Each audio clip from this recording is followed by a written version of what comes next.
Doesn't seem to be any excitement out there at all. To my great delight, it falls to me to introduce this event. It is an important event, and it is sponsored, brought to us, organized by the student-run Clark University Speakers Forum.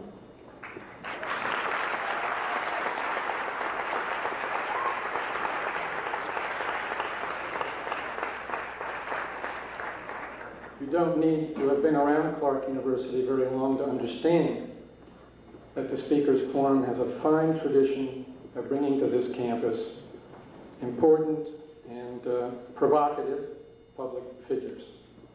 And certainly that has been accomplished this evening. And to introduce President Ford, our speaker this evening, I introduce to you Richard Blum, who is president of the Speakers Forum. Richard.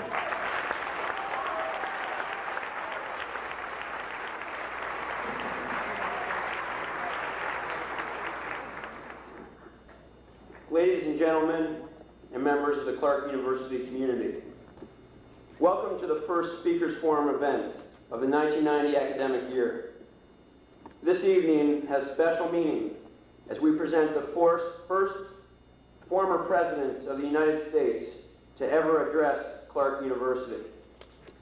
Tonight, we are privileged to have President Gerald Ford with us here. President Ford served as the country's 38th president.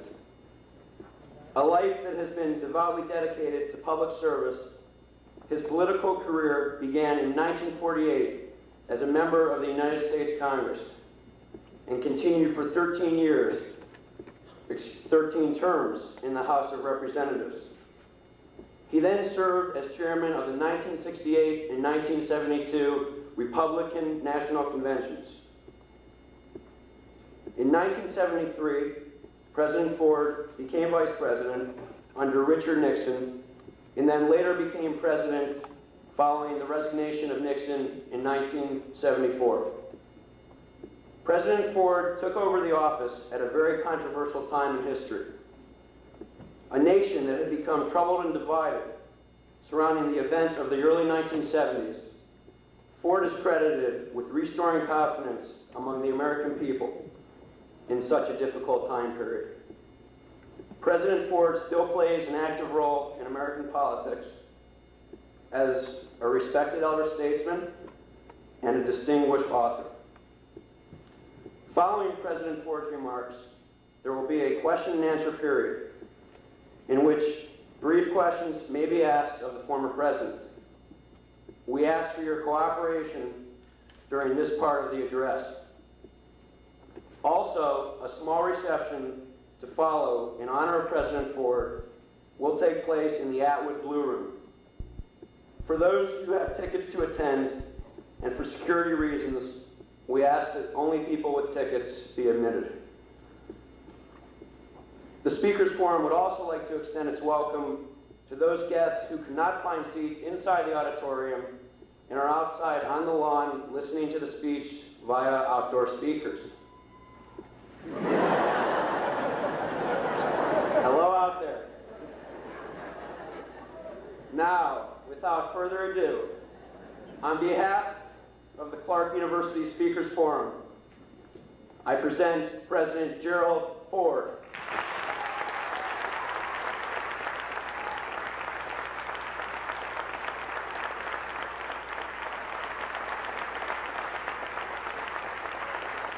Thank you very, very much. Thank you, Richard, Mr. President, members of the student body, faculty, and guests.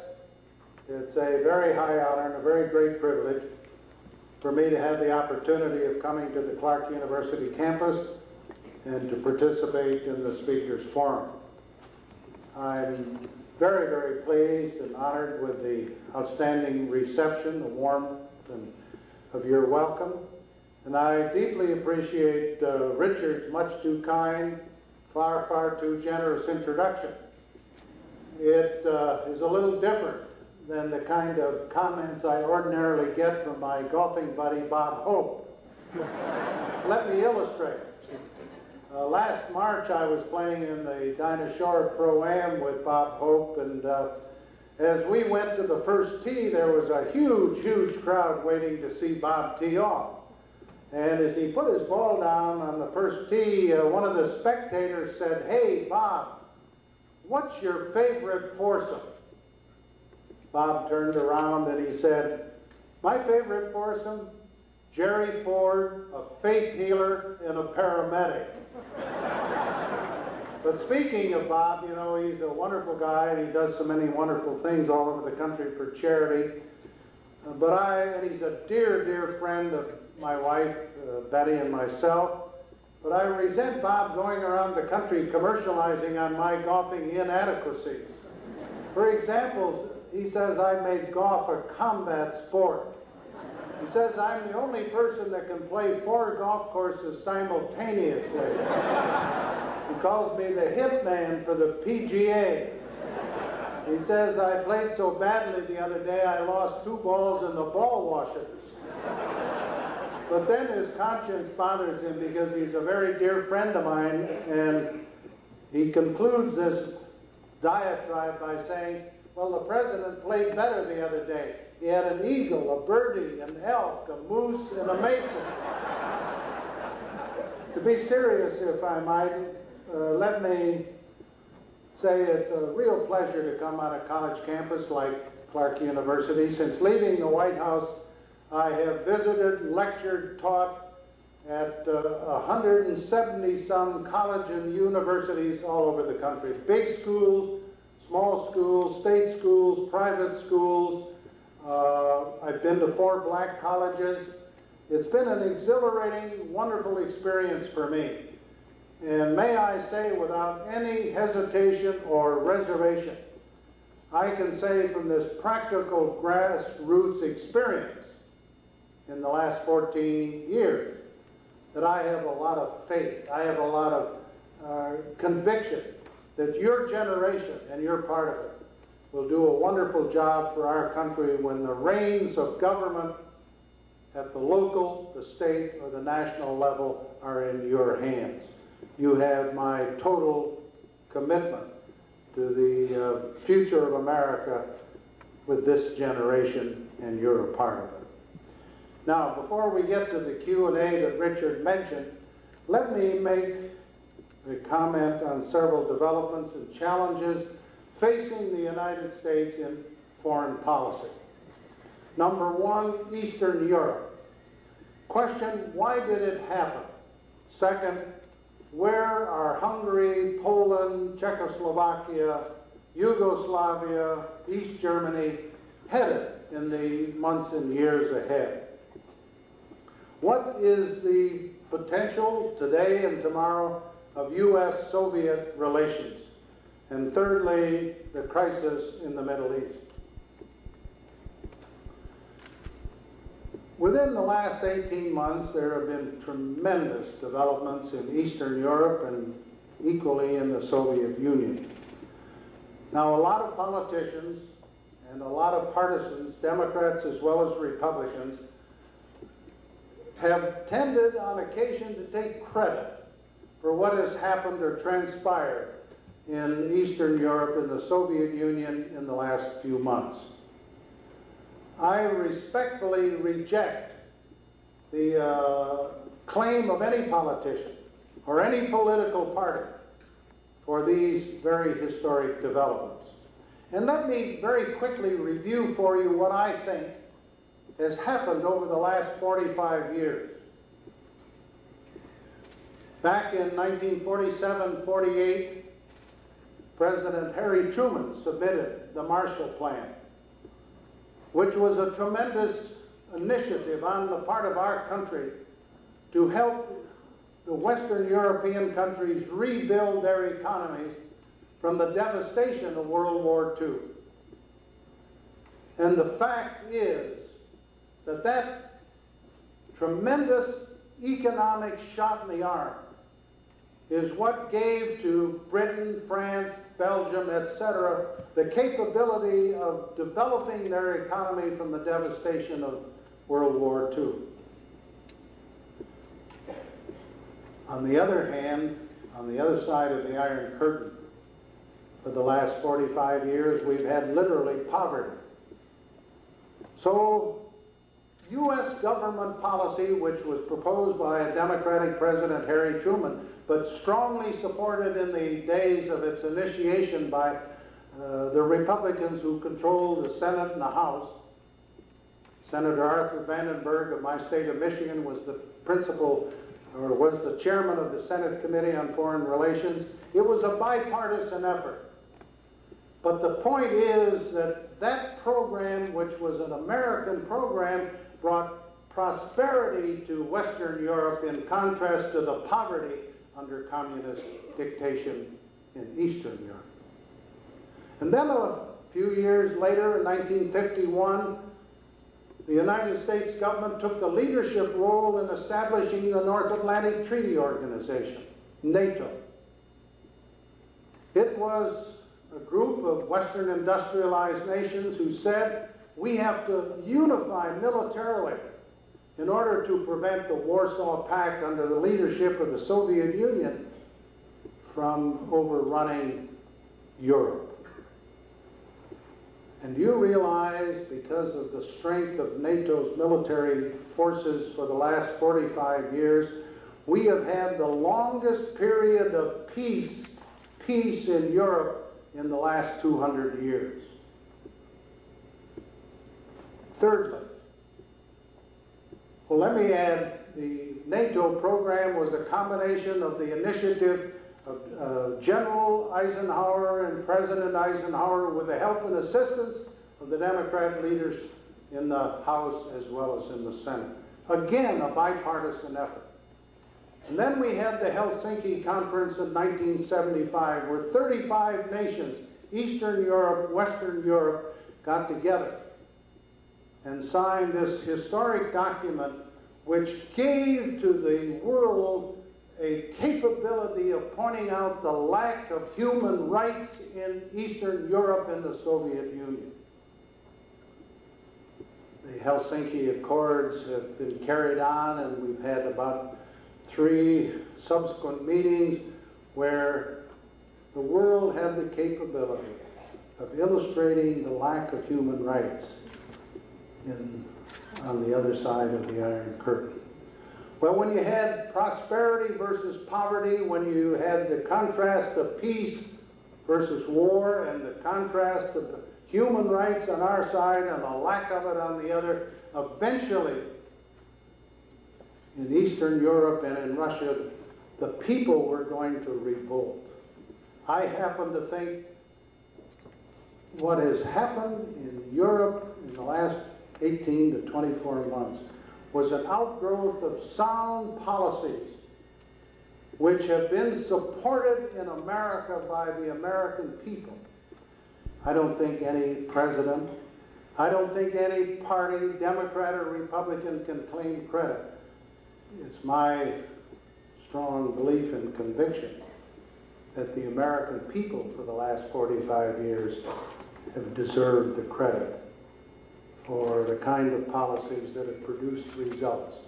It means the demise of communism in Eastern Europe, the destruction of totalitarian states in those countries, significant changes within the Soviet Union itself, the end of an economic system that was a disaster, and a change from a government monopolized by one party to a government that's going to have the benefit of multi-party. So when the final script is written, it's my judgment that the American people deserve the credit. Now let me turn more specifically to some of the developments in Eastern Europe. Hungary, Poland, Czechoslovakia, 3 countries that face very similar problems at the present time. They have to struggle with a way to move from a communist-controlled government on the one hand, which they've had for 45 years, to a multi-party democratically elected government. They have to deal with the total destruction of an economic and political power base that was totally centralized.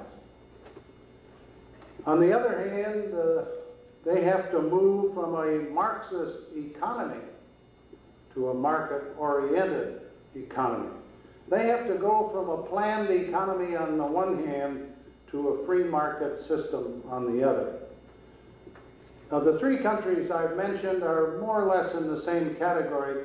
Other Eastern European countries have different problems. Romania, much different.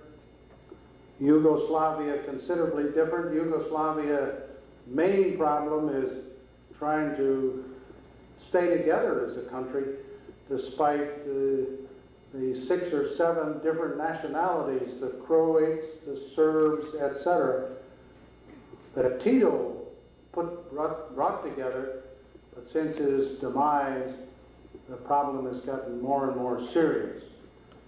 But these three governments that I mentioned, Poland, Czechoslovakia, and Hungary, are making progress in this period of transition. The major problem that I see will be will the people be satisfied with the progress that they get in a free society and a free market society, or will the economic disappointments which are inevitable at the short haul be blamed on the democracies that they are about to enjoy or are enjoying?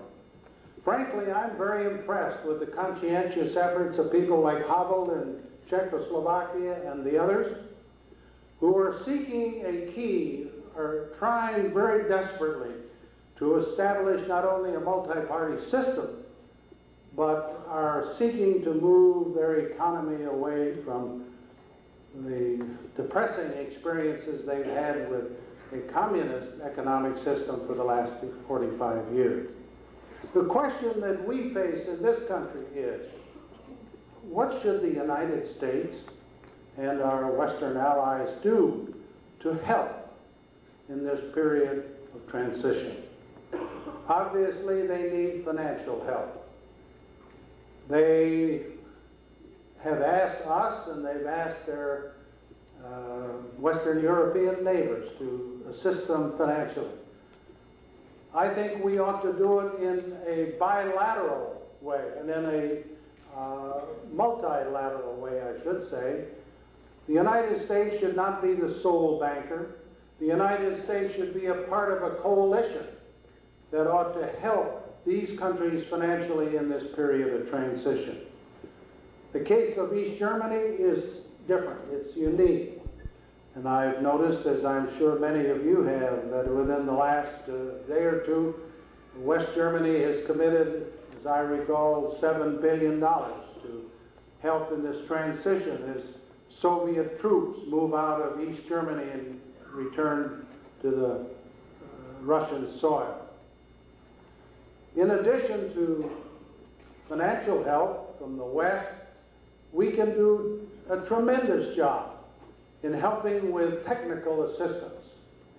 I was told of an experiment the other day involving Duke University. Their business school has a program that brings over, I think, 25 Russian industrial managers for a 3-month experience here in the United States, half the time on the Duke campus, half the time at American plants, where they learn how our industrial experience can be acquired and taken back to the Soviet Union. They need help in a technical sense as well as a financial sense. The question also arises, what do we do with some of the institutions that have grown up over the last 45 years? NATO. There's no question that NATO performed an invaluable service in the maintenance of peace for some 45 years. The Warsaw Pact was the so-called alternative to NATO. The Warsaw Pact today is withering away. And so the item that brought NATO together over a period of the next several years will not be there. So NATO has to be redirected. I happen to believe that it ought to continue as a military organization in a refined, changed direction. One thing I'm absolutely certain about, it would be foolish for the United States to pull all of its forces out of Western Europe. If we were to do that, it would be a repetition of our mistake that we made following World War I, when we more or less abandoned a leadership role in Europe. We were able to keep NATO properly focused, doing its job, because we were present, we were active, we had a significant influence in NATO. If we were to withdraw all our forces, in my judgment, NATO as an organization would equally wither away.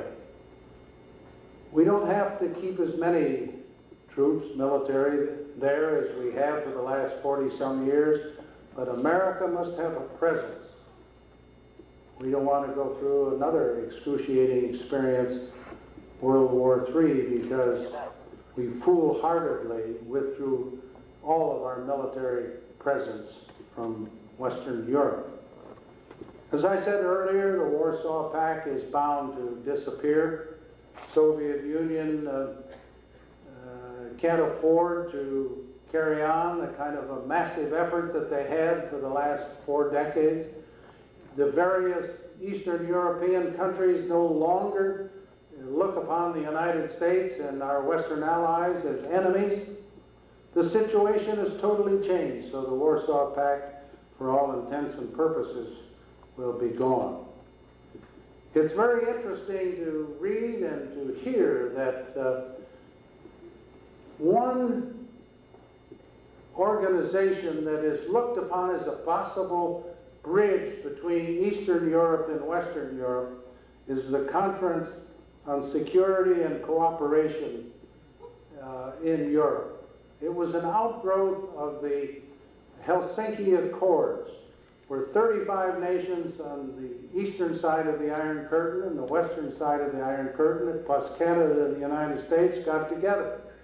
That organization may well be the umbrella that will give to Europe a means of solving subsequent disputes that are inevitably arising.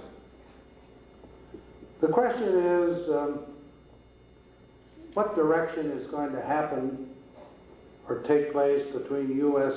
and the Soviet Union? I was very impressed with the meeting in Helsinki between Gorbachev and Bush. I was impressed that they achieved the major objective, which was to convey a message to Saddam Hussein.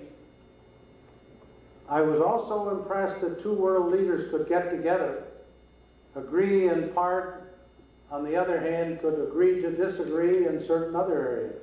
That's a healthy development.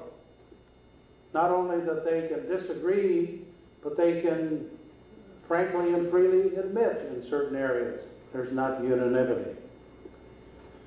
There's no question in my mind that in the months ahead, between now and the end of the year, we have excellent prospects of negotiations materializing in a strategic arms agreement between the Soviet Union and the United States. That would be a step in the right direction. It would save tremendous amounts of money for both parties. It would lower the nuclear threshold and would be a gigantic step toward better global developments in diplomacy. It would also be helpful for us to negotiate with the Soviet Union a conventional arms reduction, which would lower the commitment of the Soviet Union in East Germany, in any of the other Eastern European countries. It would permit us, as well as our Western allies in NATO, to reduce our commitment. There's no question that the United States ought to be a participant in trying to help the Soviet Union over its current economic problems. It's always gratifying to see that communist economic policy is finally admitted to be a total disaster, and that they are now seeking to follow a path of so-called free enterprise. It won't be easy. We have to help them financially. We have to be of assistance technically.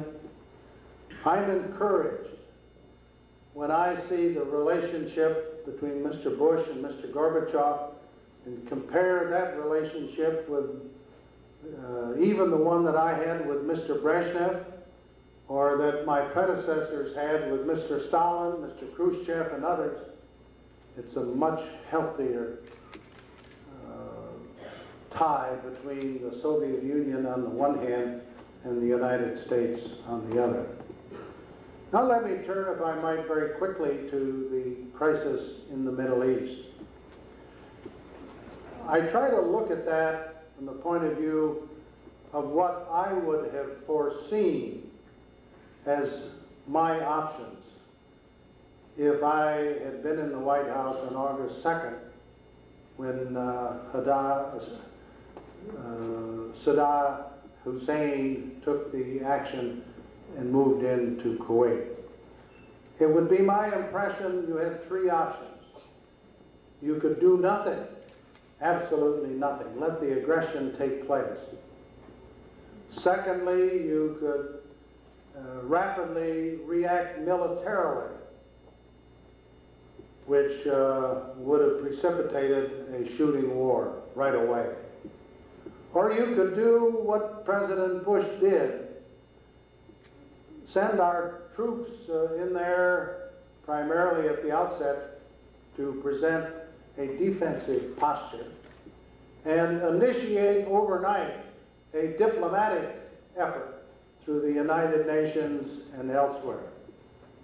There's no question in my mind, from looking at it from the White House point of view, that the President's choice was right. If we had done nothing, there's no question whatsoever that by this date, Hussein would have moved in, gobbled up Saudi Arabia, unquestionably dominated Bahrain, the Arab Emirates, and would have moved as far as Oman, controlling the Strait of Hormuz. There's no question that Hussein would have controlled a significant percentage of the total petroleum production in the world on a daily basis. On the other hand, if we had prematurely undertaken military operations, I think it would have been ill-advised. Today, we have the benefit of two pluses. Number one, we now have sufficient military forces of our own, plus the help and assistance of the Egyptians, the British, the French, etc. So that militarily we're in an excellent position, defensively as well as offensively, if we decide to move. And more importantly, we have been able to achieve a diplomatic success by getting a unanimous vote in the Security Council of the UN for sanctions, embargo, etc.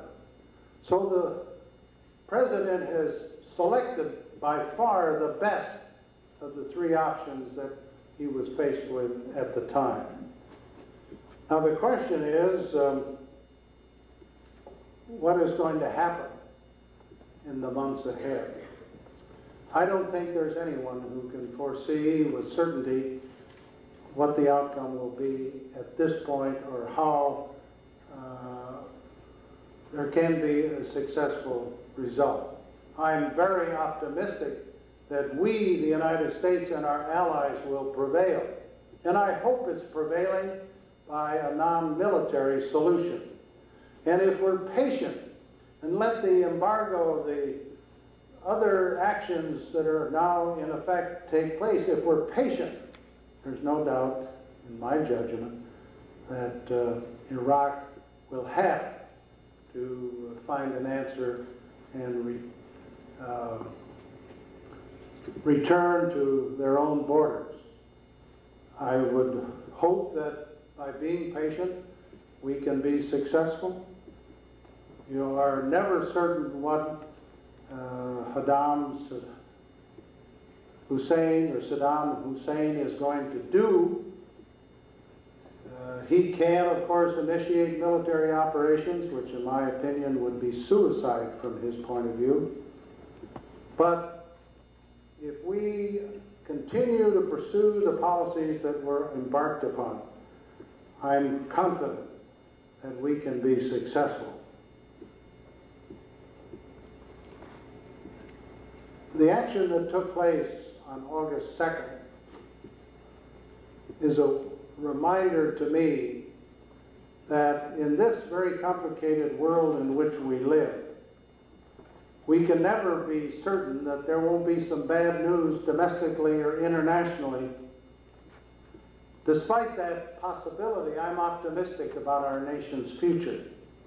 In this very controversial world in which we live, it would be surprising if there were not some challenging event which would occur unforeseen, unanticipated overnight. And the Iraqi action is a good example of what I'm talking about.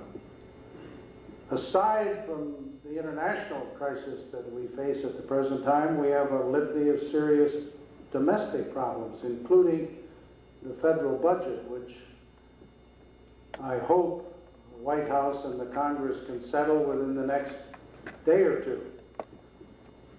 But despite the international, despite the domestic challenges, I feel good about America. And I won't sell it short, and let me assure you, you should not.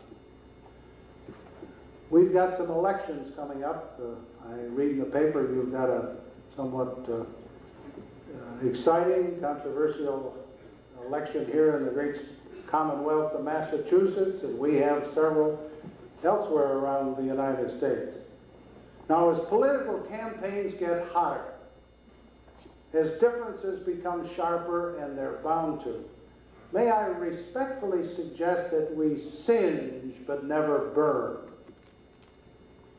Remember that all of us, whether we're Democrats, Independents, or Republicans, are striving to independently, individually, or collectively, to create a more perfect union with liberty, justice, and equality for all. Most important, let's also remember our unwritten compact of respect for the conviction of others and faith in the decency of others, which allows all Americans, individually, collectively, the luxury of rugged economic and political competition. And may I conclude before the question and answer period by urging every one of you, let's all work to banish war from our shrinking world and hate from our expanding hearts, and make this whole universe as full of friendship and good faith as all of you in this hall this evening. Thank you very, very much.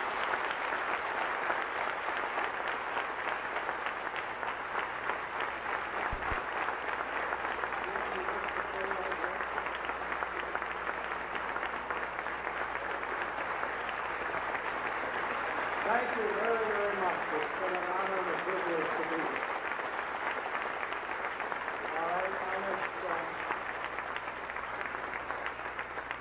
Will, those who want to ask a question, either stand up, speak loudly, or go to the microphone.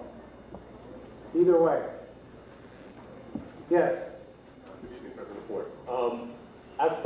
If you were president right now, if Hussein should decide to go into a chemical warfare, though we did sign the 1928 Protocol on chemical warfare in Geneva, would you, as a president, decide, hey, if he's going to play chemical warfare, we will too? Well, I think we have other military options that would give us the opportunity to achieve whatever military gain we felt was essential without resorting to chemical warfare. And I'm not at all certain, because I can't forecast the precise scenario that he might undertake, whether we should have to go beyond the utilization of conventional arms. We have a tremendous capability by air, by sea, by ground to achieve a significant military success without going beyond conventional arms. So since we have always felt in this country that chemical warfare was not in the best interest of people throughout the globe, I think we should make a maximum effort to use conventional arms rather than nuclear or chemistry. Follow-up. Then why do we still have chemical warfare stockpiled? Well, I think that is a protection that we feel essential in case there is an outrageous utilization of chemical warfare by any one of a number of potential enemies over the years. I think it's a safeguard, and I approve of it. On the other hand, if we can get the Soviet Union and others to totally destroy their capability, we should be in the forefront in advocating the same. Yes, sir. Mr. President, my question is with regard to the Turkish invasion in Cyprus in July 1974 and the absence of any direct initiatives from the part of America. As you know, the illegal occupation continues to this day, despite the numerous United Nations Security Council resolutions that condemn the Turkish occupation and demand the withdrawal of the Turkish troops. Isn't this an example of selective morality from the part of America? If not, why doesn't this country take any direct initiatives to correct the Cyprus problem? I am a Cypriot myself. Well, let me refresh the memory of some of the people here in the audience, and I hope my own memory is accurate. But as I recall what transpired in 1974, the Greek colonels upset the political balance in Cyprus. It was an initiation by the Greek colonels who started the whole tragedy of 1974. It was not the Turks who initiated it. It was the Greek colonels. And as a result of the Greek colonels, the Turks moved in substantial military forces and redrew the lines so that they now occupy a major portion of Cyprus.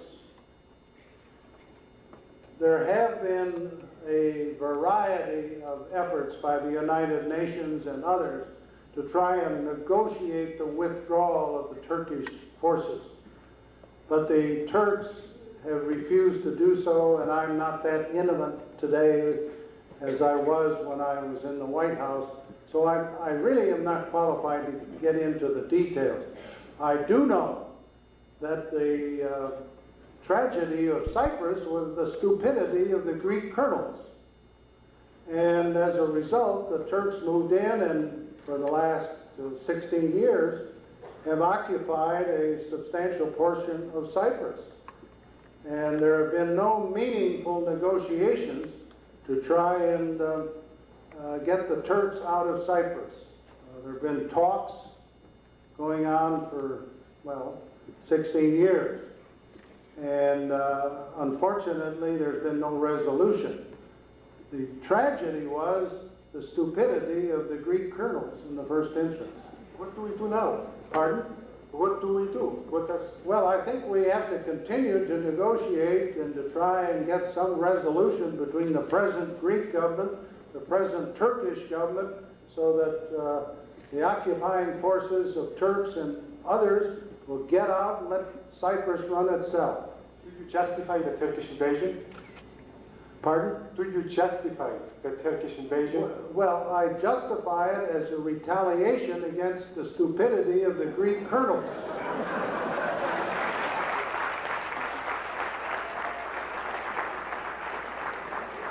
I am a little bit disappointed. Pardon, sir? I am a little bit disappointed.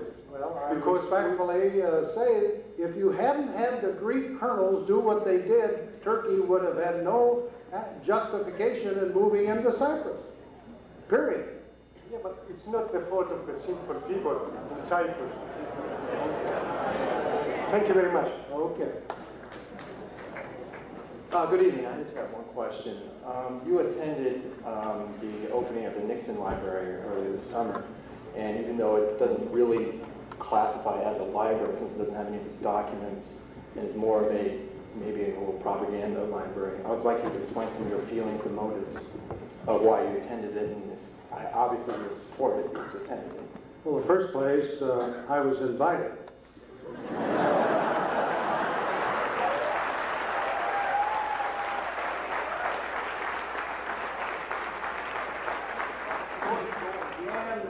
Having been invited, I felt that in respect to the many things that I think have been proven over the years that President Nixon did that were beneficial to the United States, that it was an obligation on my part to participate along with President Bush and along with President Reagan.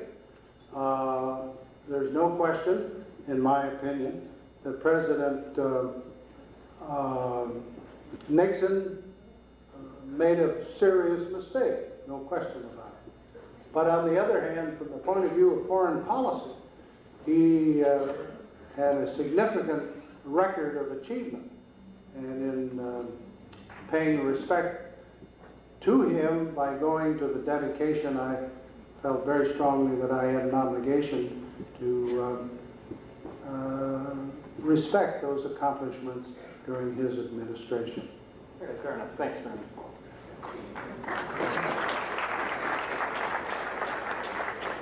I'm sorry to hear that Bob Hope is such a sore sport, but He's a great guy, and I don't mean to pick on him. He does it to me all the time.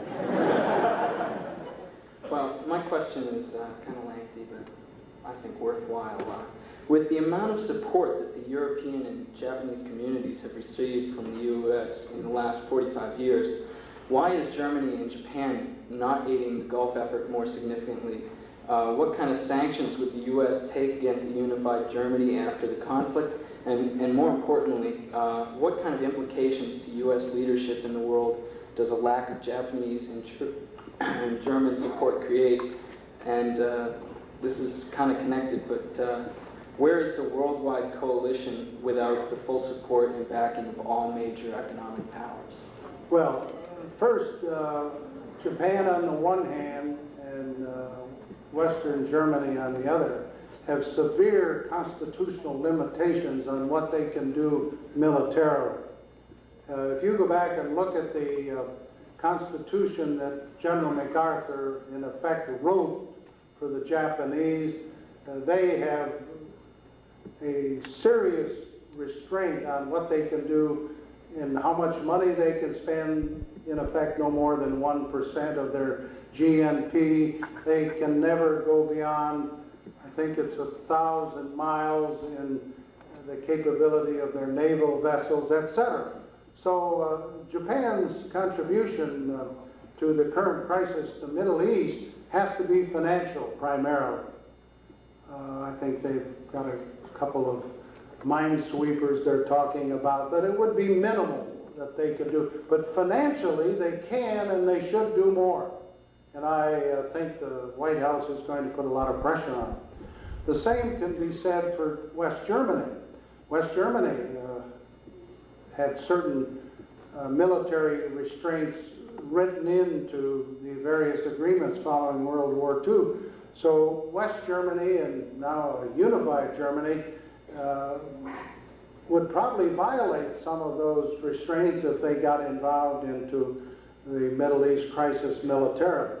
On the other hand, they can and they should contribute significantly more financially than they have committed up to the present time. So those two countries, both well off financially, both healthy economically, could help significantly financially to our effort along with those of others. In addition, I think Japan, because they have become so prosperous, has to make significantly greater contributions to help underdeveloped nations throughout the world. We have a foreign aid program which was started with the Marshall Plan, which I strongly supported, but our economic circumstance today is quite different. The Japanese, on the other hand, have generated tremendous savings, tremendous wealth. They ought to be out helping the underdeveloped countries in Latin America and Africa and elsewhere. And I'm sure that the economies, that the Western industrialized nations are going to put a lot of pressure on them to do just that. Just quickly, with us moving ahead and supporting third world nations and Japan and Germany in some ways, although Germany is not nearly as responsible, dragging their feet, what kind of sanctions would be created, and what would that mean in the leadership of the worldwide community as a unit, as the UN moves ahead to try and help third world countries? I'm not sure I understand precisely the exact question you're asking. The United Nations is a factor through its various subordinate agencies, but to be honest with you, I think unilateral aid from Japan to the third world countries, unilateral aid from the United States to third world countries is a more effective way than doing it through the multi-nation programs such as the United Nations. Thank you very much. Thank you. Yes, ma'am. President Ford, you mentioned human rights under communist dictatorships in Eastern Europe. Given the recent developments and the crumbling of the communist system in Europe, I'm curious as to whether the United States will reevaluate its attitudes towards a communist threat in Central America and perhaps consider cutting foreign military aid to governments with questionable human rights records. I think we have to treat each one of those countries on an individual basis. You haven't mentioned any specific ones, but there are some that we have supported over the years where we had to balance our own national interest in the diplomatic, military sense vis-a-vis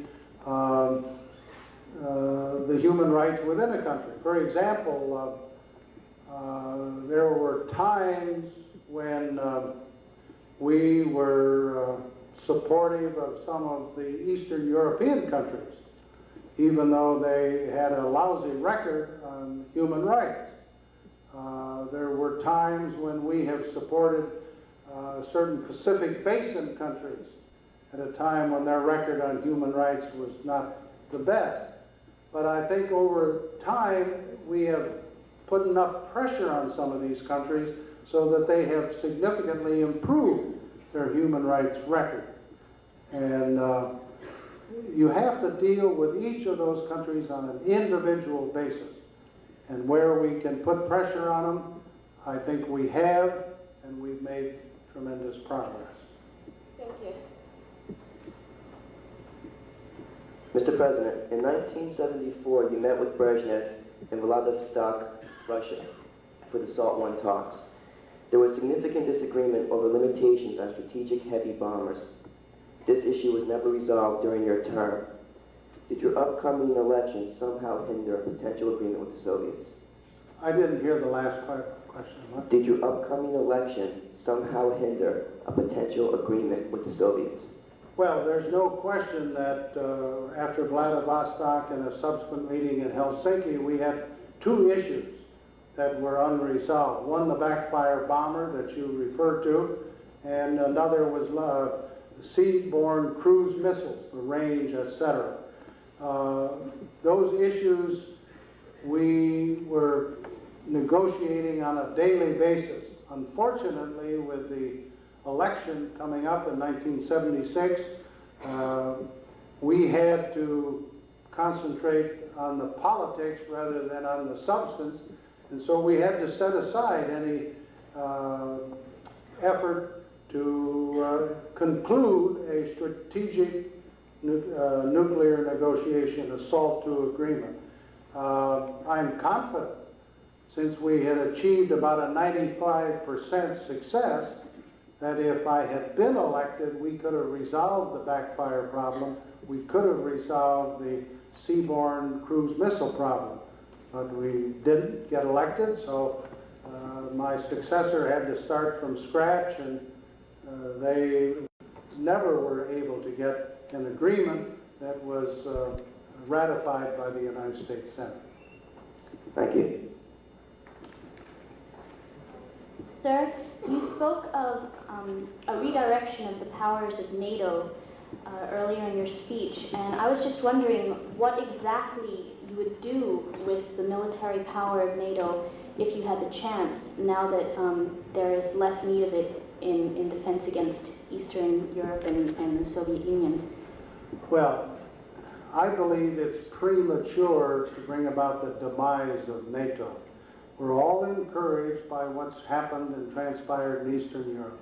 We're all very pleased with the direction that we see Mr. Gorbachev is taking the Soviet Union. But the facts are that they have not dramatically reduced either their conventional arms on the one hand, nor have they, at this stage anyhow, made a significant reduction in their strategic arms capability. Now once, and I hope soon, we get a strategic arms agreement and we get a conventional arms agreement, and those are implemented, then I think we can talk about a significantly different direction of NATO. But until those agreements are, until they are executed, I'm not going to throw away something that kept the peace of Europe for 45 years. Sir, I'm not asking that NATO should be just thrown away, but you spoke of a redirection, and I was wondering what it could be used for, all that military. Well, I said that at the same time I talked about utilizing the CSCE, the Conference on Security and Cooperation, as an umbrella that would take some of the responsibilities away from NATO. Now the two programs have to mesh. You have to have a change of direction of NATO and an increase in influence of CSCE so that you get the kind of results you want for the solution of diplomatic, military, and other problems in Europe. The next question, please. I'd like to ask you that in current Middle East situation, the economic embargo is justified, but how can you justify food embargo? I'm not sure I understand that. Economic embargo against Iraq is justified, but how can you justify food embargo? The question, as I understand it, how you can justify the current embargo against Iraq with the inclusion of food and medicine. Well, I believe that on a one-time, day-to-day basis, you can alleviate the problems of humanitarian help. But I am suspicious enough of Saddam Hussein that I want to see the fine print before I make any significant change in the current embargo and sanctions. If there is a bona fide case for a need for medicine, for food, for non-military purposes, yes, I think we can make an exception. But his track record of duplicity is such that I'm not going to open the barn door and let him come in with all kinds of requests that I don't think under the current circumstances are justified. Mr. President, I have a question concerning Iraq. If you were president today, to what extent would you believe that we should, the U.S. government should attempt to destabilize the government of Iraq toward the possible end of the overthrow of Saddam Hussein? Well, when I was in the White House, I issued an order that no federal agency, none of our intelligence agencies, should be involved in any assassination attempt, period. That was an order issued by me from the White House. I still feel that way. Now, I think as part of our overall effort, we may well have to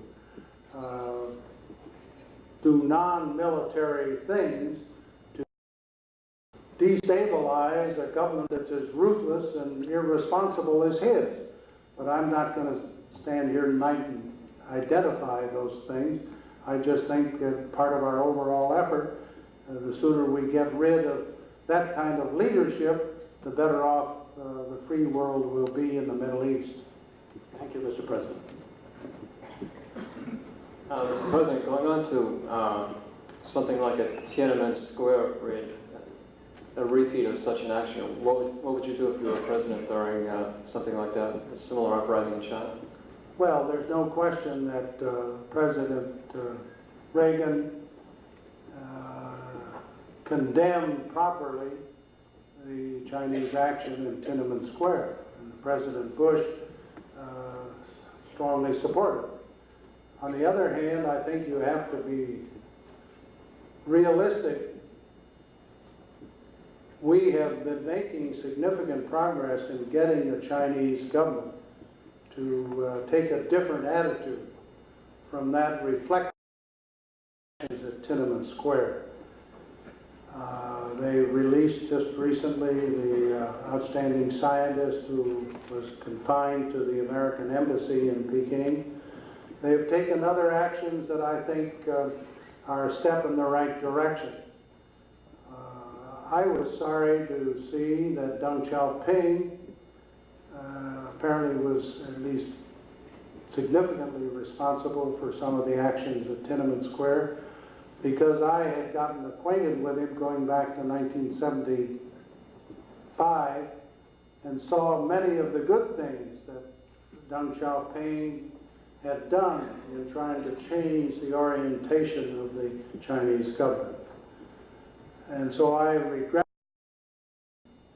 very strongly the attitude they took at Tiananmen Square. But I'm encouraged that they seem to be going down a different path at the present time. Thank you. Well, we ought to take what?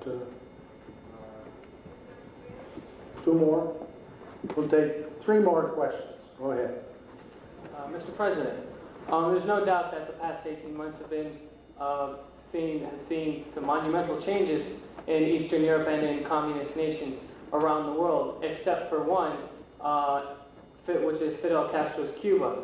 I was wondering what you would foresee in happening there, and also what should our policy toward Cuba be redirected? I know that there are some people that say that we should flood the Cuban market, or should we continue a policy of isolationism? In my judgment, we should continue our basic policy vis-a-vis Castro, and in the interim, we ought to try and convince Mr. Gorbachev he should stop subsidizing Castro's Cuba. Mr. Gorbachev or the Soviet Union, on an annual basis, subsidized Cuba to the extent of about $7 billion a year. How do they do it?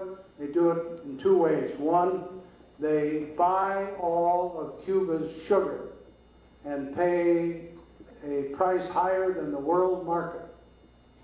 and that provides a significant subsidy to Cuba. Secondly, the Soviet Union for the last 10, 20 years has supplied Cuba with crude oil at a subsidized price. So between subsidizing their fuel oil and subsidizing the purchase of their sugar, Castro's been able to keep his head above water economically. Mr. Gorbachev, if he pulled the plug on him, Castro couldn't survive, period. And I hope that Mr. Gorbachev will recognize if he wants to save $7 billion annually, that's one good way to do it, and we would applaud it. Next question. Thank you. Mr. President, I was hoping you could share your views with us on the current situation in Israel, in the West Bank and Gaza Strip, and if you think the U.S. should get involved in that situation. Well, I firmly believe that the United States ought to continue to make a significant effort to try and help the Israeli government, Israel's Arab neighbors, to sit down and negotiate a settlement of the Gaza Strip and the West Bank. I must admit I'm not encouraged by the attitude of Mr. Shamir. I think his inflexibility is making it very difficult for us to try and achieve any progress in those those negotiations that are essential if we're going to solve the problems of territory, etc. Of course, those negotiations are now overcome by the current crisis in the Middle East, and until that problem is resolved, I don't anticipate any initiation of meaningful negotiations between Israel and its Arab neighbors. If there were negotiations, do you think the PLO should be involved? Who? The PLO? PLO? Oh, well, the question is, should the PLO be involved? Under the current circumstances, they must renounce terrorism. On the other hand, they have an obligation agree that the negotiations can be conducted between responsible leaders in the PLO as well as responsible leaders in the Israeli government. But there's no question they have to renounce terrorism, and they have to recognize Israel as a nation.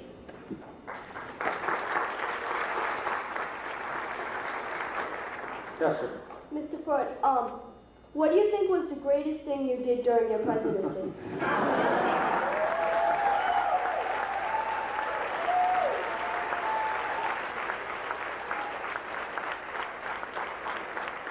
I'm glad he was recognized for the last person. No, I don't want to get into that. I happen to think we, if history is to write anything good about what I did, I hope it'll reflect that we became president in a very difficult time in this country. Families were torn apart. We had riots in major industrial cities. We were in the throes of getting out of the war in Vietnam. Watergate was a major challenge to our capability to handle such problems. And there had been a growing distrust of authority, certainly Washington, in America. So I think we healed the land. That didn't mean that everybody agreed with us, but we lowered voices. We got people to have a restoration of public confidence in our government, and I think that was a major accomplishment, and I'm very proud of it. Thank you very much.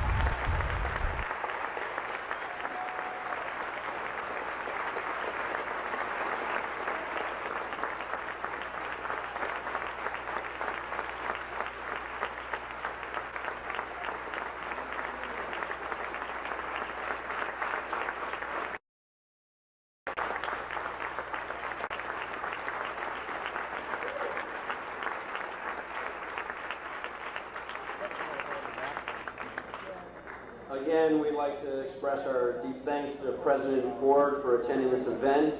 This is one that Clark University will long remember. Thanks again.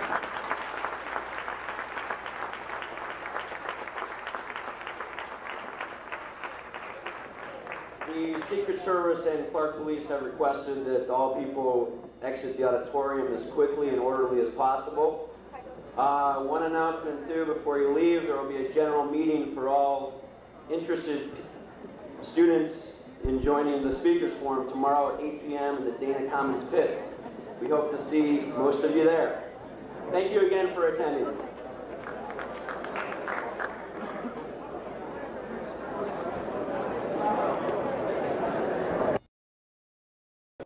And how close does a former president stay to the news? Does the White House keep you informed? Do you have to get it to the newspapers, radio, television? Do they send you daily briefings? How do you keep in touch with what's going on in the world? Number one, I think President Bush, as well as all Americans, have a great deal of understanding and sympathy for the problems of hostage. But, as the President said, U.S. foreign policy in a crisis like this cannot be dictated by the emotional problems involving hostage. We hope that both the fundamental issue, conflict, can be solved, and we will be able to get all the hostages back. But the President has to weigh the overall problems involving our country and 250 million Americans against what he hopes will be a good solution to the hostage question, but it cannot dictate what to do.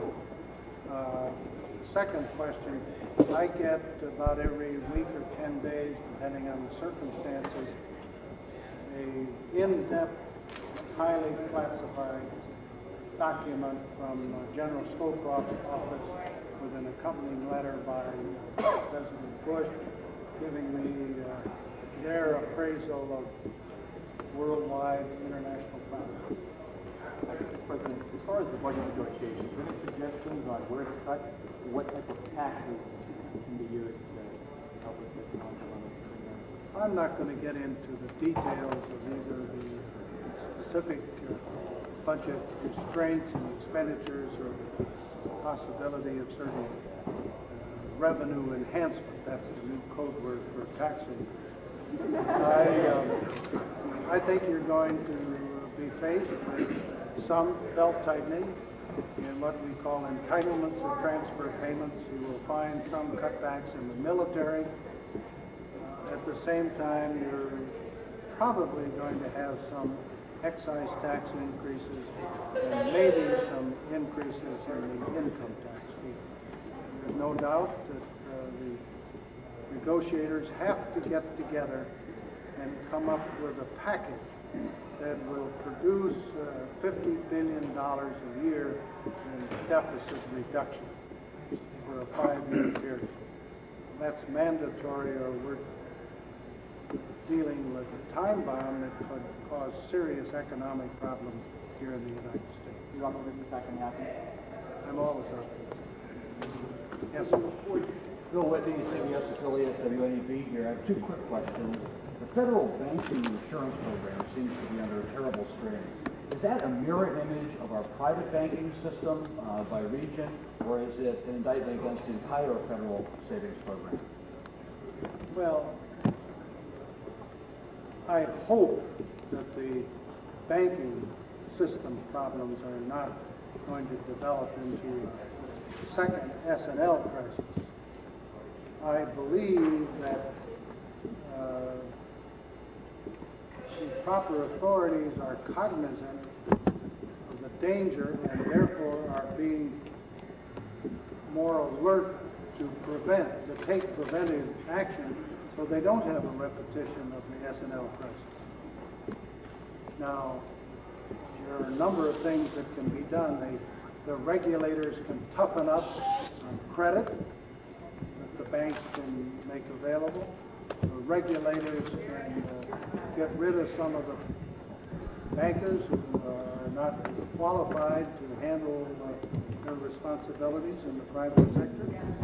And there may have to be an increase in the fee that banks pay to the Federal Deposit Insurance Company, which is the fund that is available to help bail out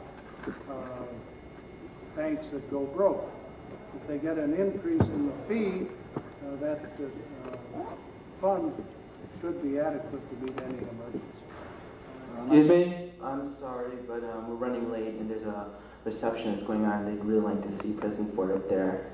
So... We'll take 2 questions, Richard. 2 questions? All right, yes. President Ford, do you think it was honest, given the budget situation, for any presidential candidate to promise no new taxes? Well, I think it was a proper political commitment. I happen to think it's not the wisest thing to do to say never to certain things, but I also believe that President Bush is right in changing his attitude because he's faced with a totally different situation today from the one that he faced when he made that commitment of no new taxes. I think President Bush was totally accurate and correct in saying the circumstances are different today, therefore it's my obligation as President of the United States to say that all issues, revenue and expenditures, are on the table for negotiation. One more and then they have to run. We'll try hard against those Irishmen. We might win. Yes, sir. As of recent, the emotional, religious, and personal rights issue of abortion seems to have come to a head again. Is there an answer to that question, or is that always going to be wrong? Well, I regret that the issues in the political arena, I think it's unfortunate. My position is crystal clear. I'm pro-choice. My wife and I strongly believe in pro-choice, and if we differ with certain people, that's a privilege we have in this country. Thank you Thank very you much, all. sir.